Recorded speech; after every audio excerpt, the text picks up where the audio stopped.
good evening, and welcome back to this quiet hour. This one unhurried, undemanding hour that belongs to no one but you. You have been moving all day. Your body has moved from room to room, from task to task.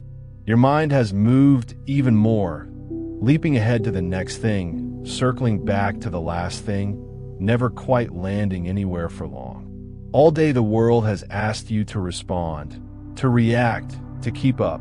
And you have. You have kept up beautifully. But the day is over now. And nothing out there is asking anything of you anymore.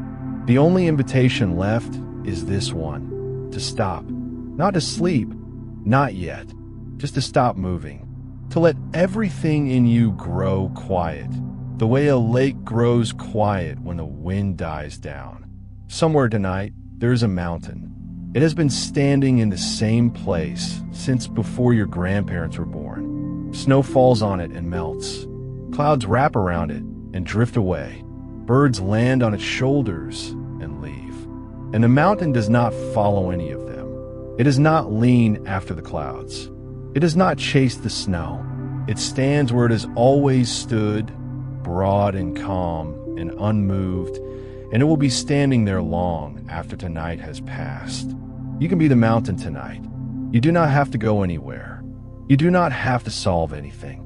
Just stand still inside yourself and let the clouds of the day drift past, one by one, until the sky above you is clear and wide and dark.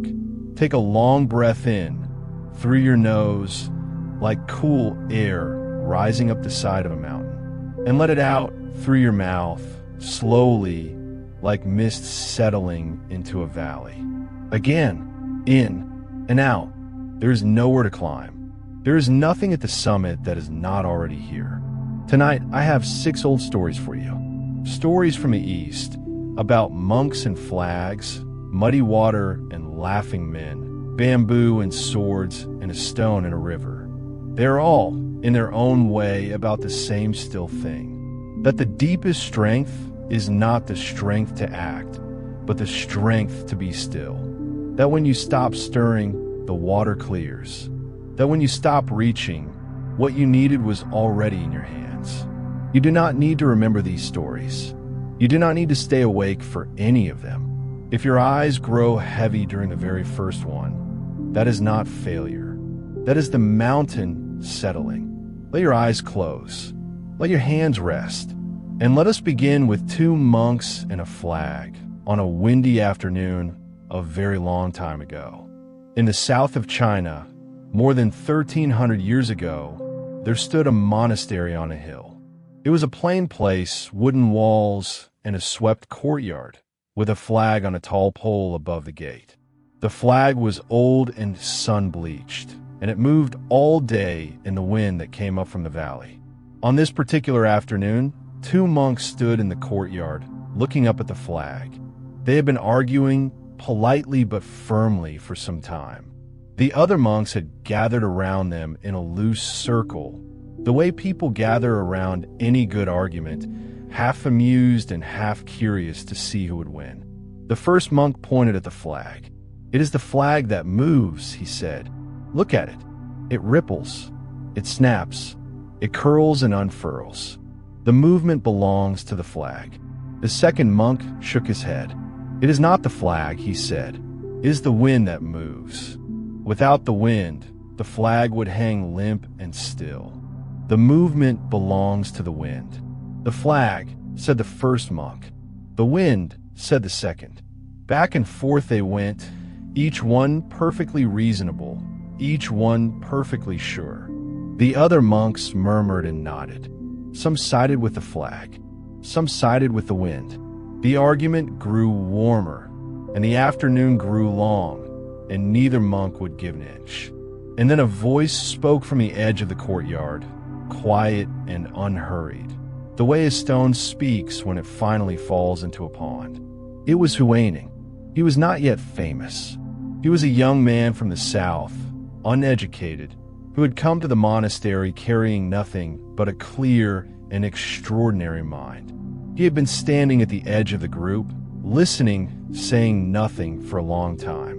It is not the flag that moves, he said, and it is not the wind that moves.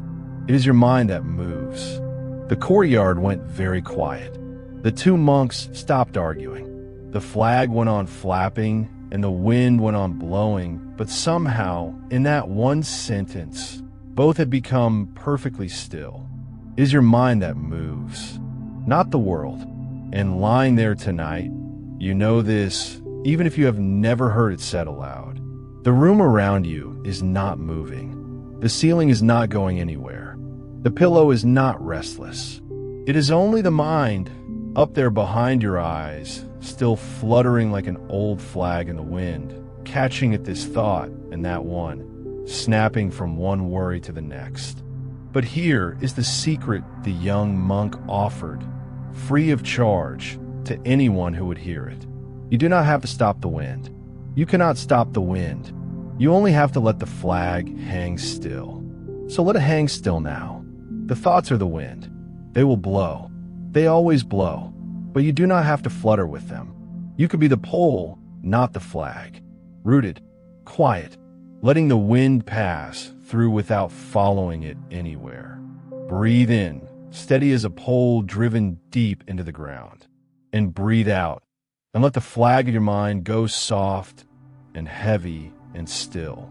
The moon has risen a little higher, and the second story is already here, sitting quietly beside a jar of muddy water. There was once a young monk who could not quiet his mind. He had tried everything. He sat in meditation for hours, but his thoughts ran like mice through a granary, into every corner, under every sack. He chanted sutras, but the words became noise. He walked in the garden, but even the garden could not hold him. By the time he reached the far wall, his mind was already somewhere else, somewhere noisy and crowded and full of wanting. At last, miserable and ashamed, he went to his teacher, an old monk with white eyebrows and a face like weathered stone. He knelt on the floor and said, "I cannot do it. I cannot make my mind be still. I have tried for years. What is wrong with me?" The old monk said nothing. He stood up slowly and walked to the corner of the room, where a large clay jar stood on the floor.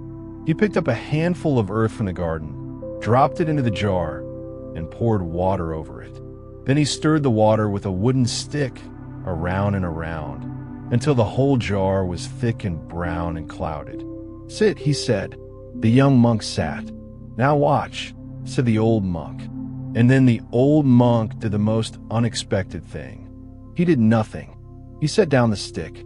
He folded his hands, and he sat beside the jar, breathing quietly, and did not say another word. The young monk watched the jar. At first, nothing happened. The water was brown and opaque, the way his own mind felt most days. He could not see through it. He could not see the bottom. But after a while, something shifted. The heaviest grains of earth began to drift downward, slowly, one by one, then in small clouds, sinking like tiny curtains falling in slow motion. The water above them grew a shade lighter, then another shade, then another. It took a long time. Neither monk spoke. The room was very still, and grain by grain, the mud settled, until at last the water in the jar was perfectly clear, and the earth lay in a quiet layer at the bottom, and the young monk could see straight through to the clay floor of the jar. The old monk looked at him. "Did you do anything to clear it?" "No," whispered the young monk. "Did you reach in and pull the mud out?" "No." "Did you add anything? Filter anything? Fix anything?" "No. I just sat here." The old monk smiled, and his smile was as clear as the water. "That," he said, "is how you quiet your mind. You do not clear it. You stop stirring it. The mud settles on its own. It always has. It always will. Your only job is to stop stirring." And the story says the young monk sat very still for a long time after that, looking at the jar, and then at his own hands, and then at nothing at all. And his mind, for the first time in years, began to settle, grain by grain, into something quiet and clear. Dear listener, your mind is that jar tonight. All day it has been stirred. Every conversation, every notification, every decision, every small worry dropped another handful of earth into the water. Of course it is cloudy. Of course you cannot see the bottom. But you're not stirring now. No one is. The stick has been set down. And if you simply lie here, breathing slowly, not trying to fix anything or clear anything or push any thought away, the mud will settle on its own. It is settling already. You can feel it, can you not? The heaviest thoughts sinking first. The water growing a little lighter around the edges. You do not have to do anything about it. Stillness is not something you achieve. It is something you allow. Breathe in, clear and slow, and breathe out, and feel another grain of the day sink gently to the bottom where it belongs. The third story is short, and it begins with a laugh. In old Japan, or perhaps old China, for this story has been told in many countries, and all of them claim him, there lived a monk called Hote. He was fat and happy, and he carried an enormous cloth sack over his shoulder everywhere he went. In the sack he kept small gifts, sweets, and toys and fruit, and he gave them away to children in the street. He laughed more than any monk in living memory. People called him the Laughing Buddha, though he never called himself anything at all. One day, a serious young monk found Hote in the marketplace, sitting on his sack, eating a tangerine. The young monk had been searching for enlightenment the way some people search for their keys, frantically in every pocket, growing more anxious with every moment.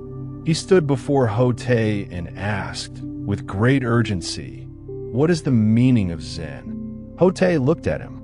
Then, without a word, he stood up and let his heavy sack drop to the ground. It landed with a soft, final thud, and Hote stood there, empty-handed, smiling, lighter than air. The young monk stared. He felt something shift, like a door swinging open in a room he had forgotten existed. But he was a thorough young man, and he wanted to be sure. Then what, he asked. What comes after understanding? Hote bent down, picked up his sack, slung it over his shoulder, and walked away down the road, still smiling. That is the whole story. 2 gestures and a smile. Put it down. Pick it up again. Walk on. And the beauty of it is this. Hote did not say, "Throw your sack away forever." He did not say, "The world is an illusion, nothing matters, sit in a cave." He set it down, so the young monk could see what it felt like to carry nothing. And then he picked it up again, because life goes on, and there are still tangerines to eat and children to surprise. But for one moment, one perfect still moment, his hands were empty. And in that emptiness, everything was clear. You are lying in your own moment of empty hands right now. The sack of the day has been set down. The tasks, the responsibilities, the roles you carry for others, they're all on the floor beside the bed, and you do not have to pick them up until morning. For now, your hands are open, your shoulders are free, and you are as light as a laughing monk with nothing to prove and nowhere to be.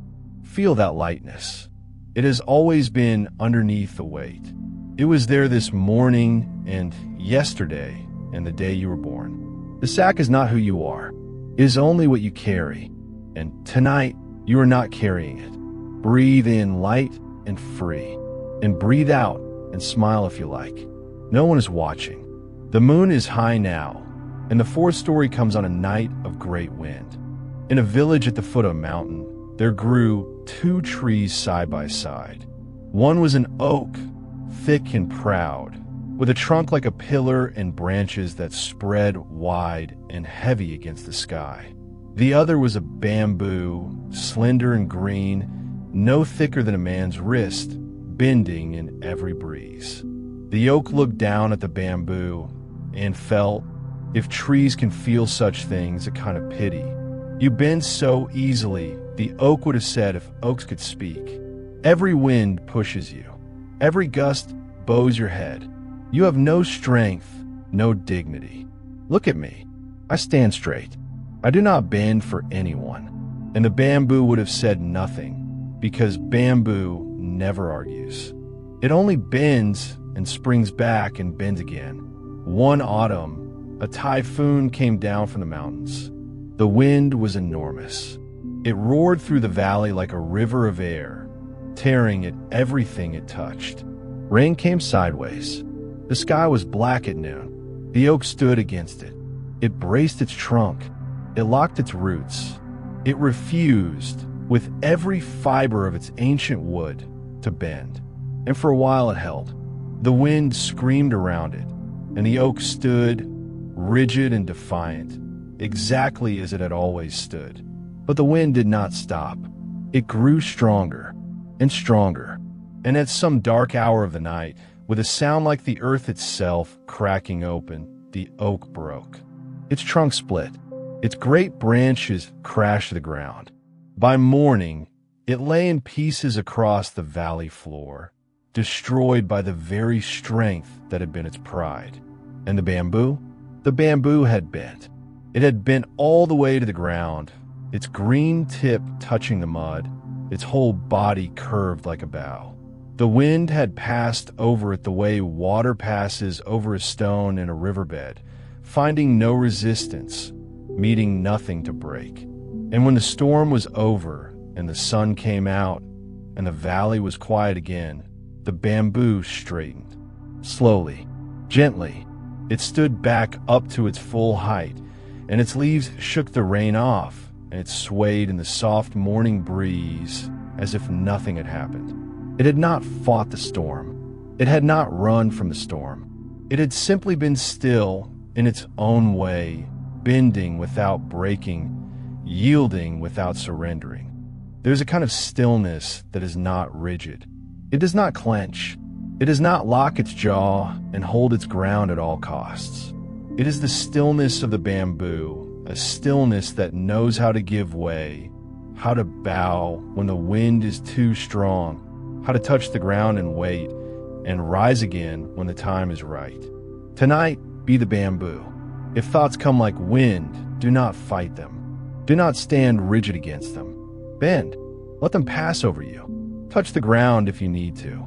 And know that when they pass, and they always pass, you will rise again, green and whole, in the morning light. Breathe in, flexible and alive. And breathe out, bending softly towards sleep. And now, the fifth story. This one is quiet, and it smells of green tea, and it takes place on the morning a man was supposed to die. In the time of the samurai, there lived in Kyoto a master of the tea ceremony. He was not a fighter. He had never held a sword in his life. His art was the art of hot water and powdered tea, of silence and attention and the precise, unhurried turning of a bowl. In his small tea room, with its low door and its single flower in a vase, the noisiest thing was the sound of water beginning to boil. This tea master served a great lord, and when the lord traveled to the capital, the tea master went with him, as was the custom. But the capital was a rough place, full of ronin, masterless samurai who roamed the streets looking for duels and trouble.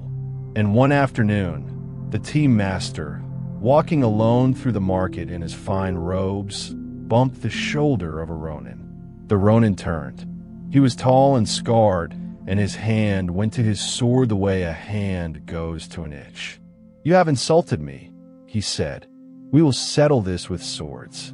Meet me at the bridge tomorrow at dawn." The tea master went pale. He had never drawn a sword. He did not own a sword. To meet a ronin at dawn was to walk calmly toward his own death. That night, trembling, he went to a sword master in the city, not to learn swordsmanship in one evening, for that is impossible, but to learn how to die well. "I will be killed tomorrow," he said.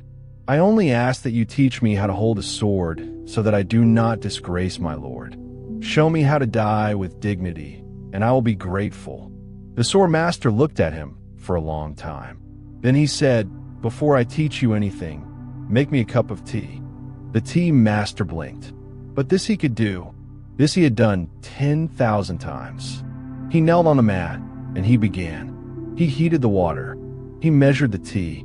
He whisked it with the bamboo whisk, slowly, in the old way, with complete attention, the way he had done it every day of his adult life. His hands, which had been shaking, grew still. His breath, which had been ragged, grew long and even. The room, which had been full of fear, grew quiet. There was nothing in the world but the bowl and the water and the soft green foam and the man's calm, practiced hands.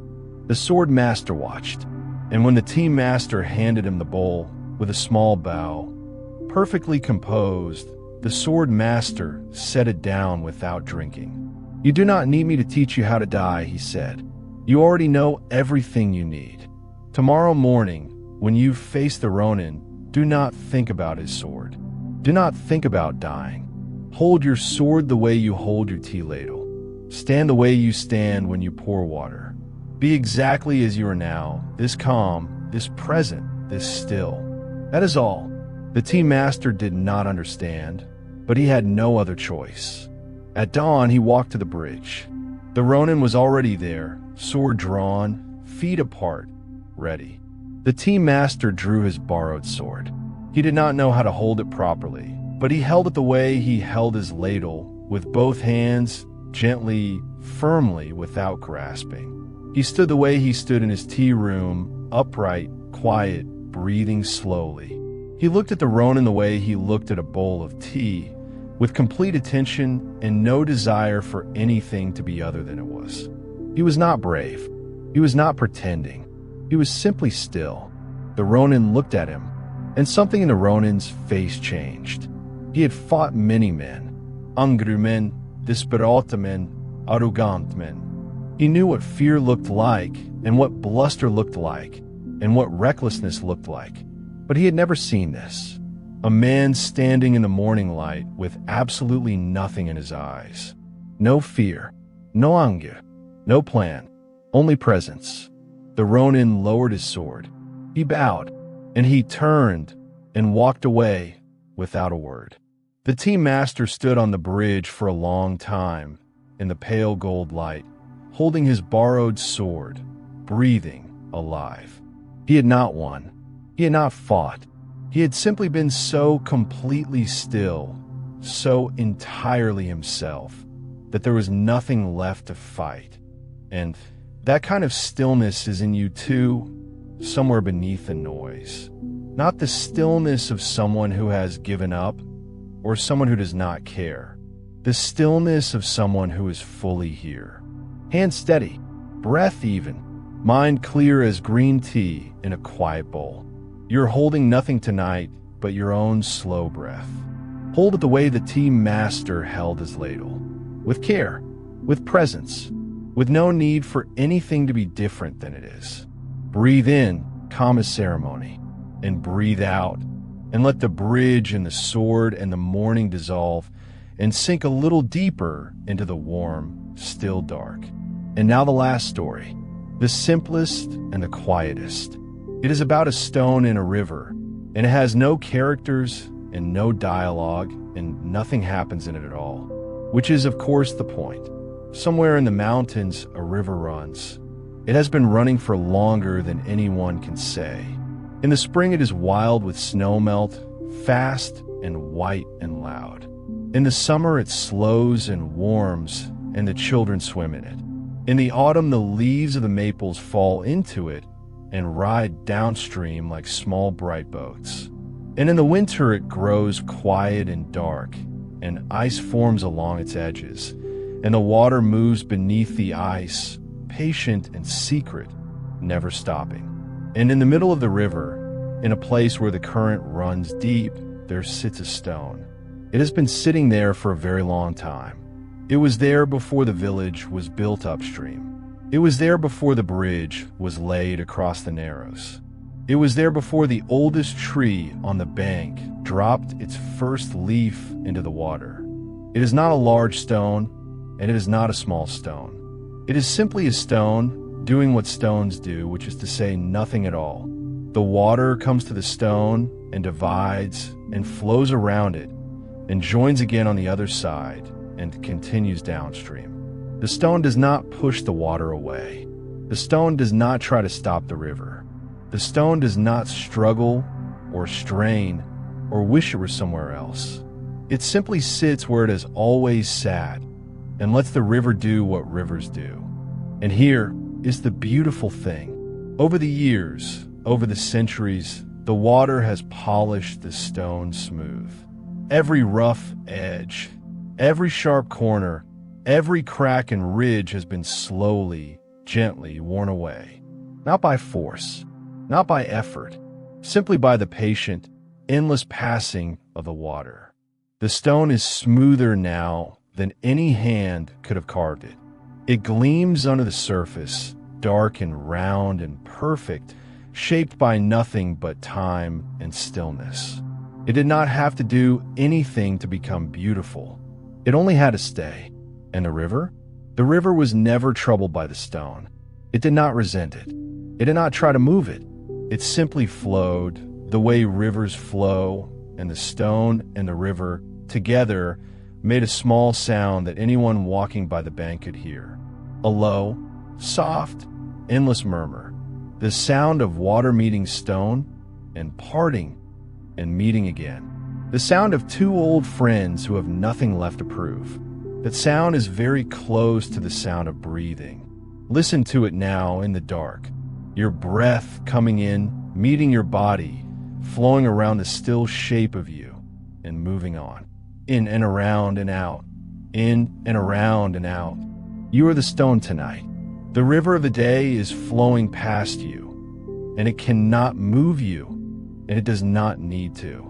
It is polishing you smooth in its own good time. All the stories are told now.